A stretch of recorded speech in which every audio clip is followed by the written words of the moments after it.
The Tom Clancy games have been more or less run into the ground by Ubisoft, because who needs skill anymore? With the original Ghost Recon, a game released over a decade ago, you'll need some good tactical skills to successfully play it. A lot more open and varied than Rainbow Six, yet nowhere near as difficult and frustrating. Ghost Recon is a great blend of squad-based action with a heavy emphasis on implementing real-world tactics to accomplish your goals. Incredibly, it still holds up as one of the best and most rewarding tactical shooters I've ever played.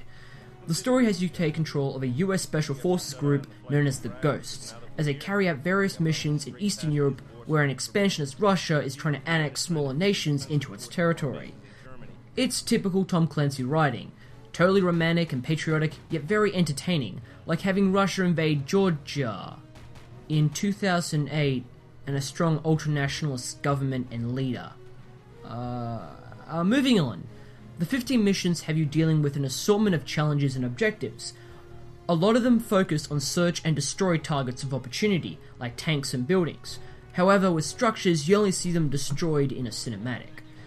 Other objectives are simply clearing an area of enemies or having you rescue some prisoners. It's pretty typical for a strategy game, but it's about how successful you are in handling the often difficult situations that confront you.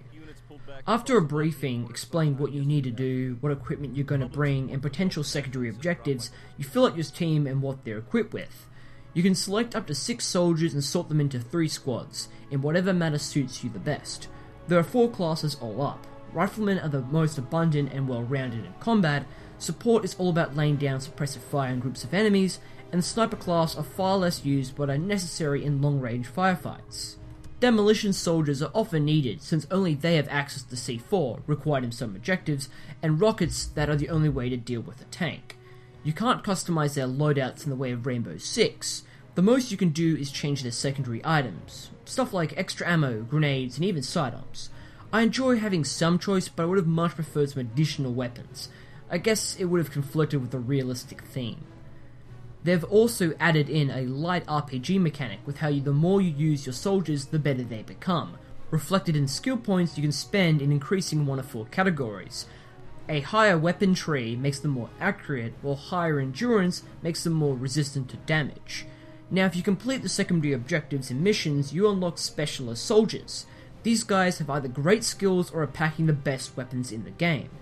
With the default troops, you can lose multiple guys in a mission, but you'll get fresh, yet totally blank replacements in the following briefing. Not so much for the specialists. Hang on to them, since they become very helpful in later levels.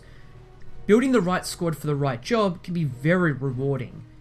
Do you have one squad made up of riflemen and the other being all support or demo troops? Or do you have a small but specialized squads ready for any problem? My advice would be 2 squads of similar size and units. Worked for me. Unfortunately, all the skill trees are pretty much worthless, as is most of the secondary stuff once you start tackling the gameplay. Now the gameplay portion plays out much the same as in Rainbow Six. You're affixed to an FPS mode with crosshairs in the center that's greatly affected by your movements. Shooting is very precise and very quick.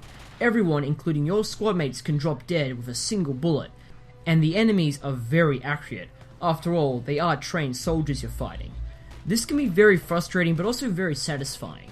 A squad of bad guys can easily surprise and drop half your team before you know it. However, you can ambush and wipe out an entire platoon of troops by getting a good vantage point, then cutting loose. Unlike in Rainbow Six, you have manual saving and quick saving mechanics that drastically eases the difficulty.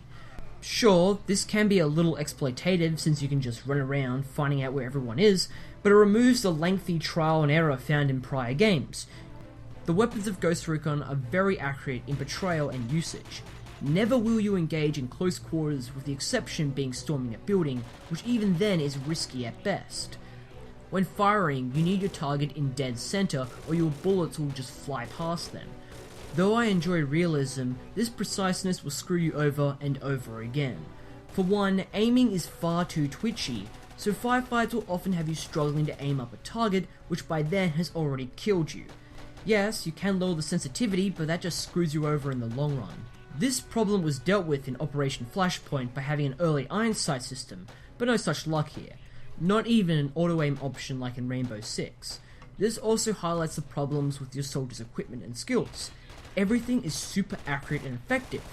You have a colossal amount of ammo, and you will nearly always die in one bullet, so all those skill points, extra ammo, and weapons like the sniper rifle are entirely worthless, with only a slight difference when using the specialist soldiers. Controls, however, aren't that bad. There's actually a really cool leaning mechanic that's very handy when tackling a building. Different stances will affect your shooting, and you can easily bind the keys to something that of a typical FPS setup. Controlling your team is handled in a very interesting way. You've probably noticed that you don't play as just one guy, but the entire team, and anyone can give commands without a problem. You'll want to switch soldiers often to utilize their skills and equipment for specific situations.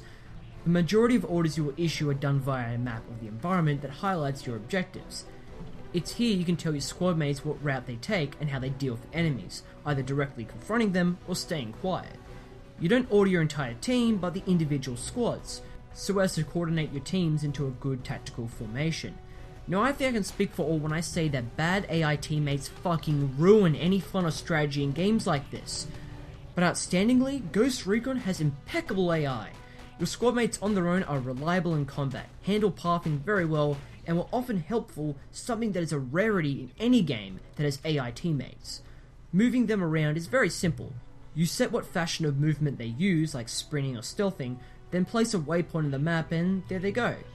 They'll tell you when they spot nearby enemies, making them very helpful just as scouts. The pathfinding is great. The computer can handle complex terrain with ease. Even if the destination is on the other side of the map, they'll still find a way to get there with little problems. The only time they struggle is in the infrequent elevated positions where they slow down to a crawl. In combat, they're also really good.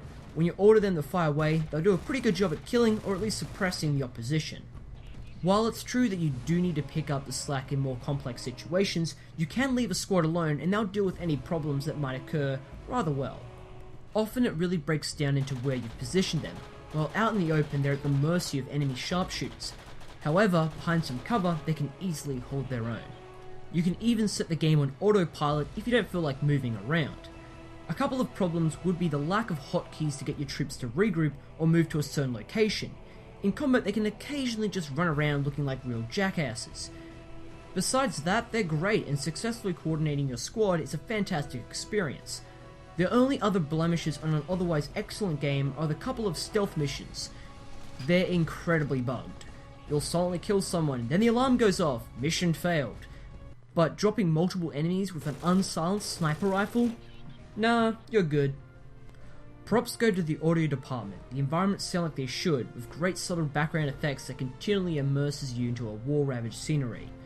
Besides nitpicking, this is the quintessential tactical shooter. It's cheap, it's easy to run, it's easy enough to play, and highly rewarding and satisfying. It's a title that really holds up against scrutiny and age. Yeah, I recommend it.